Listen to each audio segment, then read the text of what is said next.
Grace, pwede ko bang habulin yun?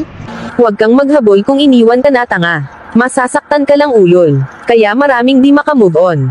Dahil iniwan na nga, maghahabol pa. Pag iniwan ka, senyales na yun na hindi ka gustong panghabang buhay. Kaya huwag kang tanga. Ano ba yan, Grace? Konti lang yung sinabi ko, ang dami may sinabi. Personalan na yan, Grace ah. O ito na lang, ibahin ka na lang yung tanong mo. Sabi ka naman yung sinutumbok mo eh. Pwede ba ako sumaksik dito, Maring Grace? Huwag mong ipagsiksikan ang sarili mo, bobo.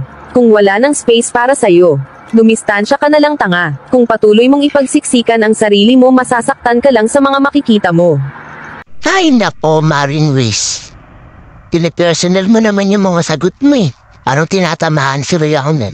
Hindi naman yan yung tanong ko pero parang pinaparinggan mo yung mga nanonood Marami kasing tanga sa mga nanonood eh. Iniwan na nga, naghahabol pa. Sa bagay, tama ka, Grace. Ayan guys, wag tayong tanga. Kasi pati si Grace alam niya yung tanga tayo eh. Iniwan na nga tayo, maghahabol pa tayo. Wala na nga tayong space na ipagsiksikan pa natin yung sarili natin. Kaya wag tayong tanga mga guys.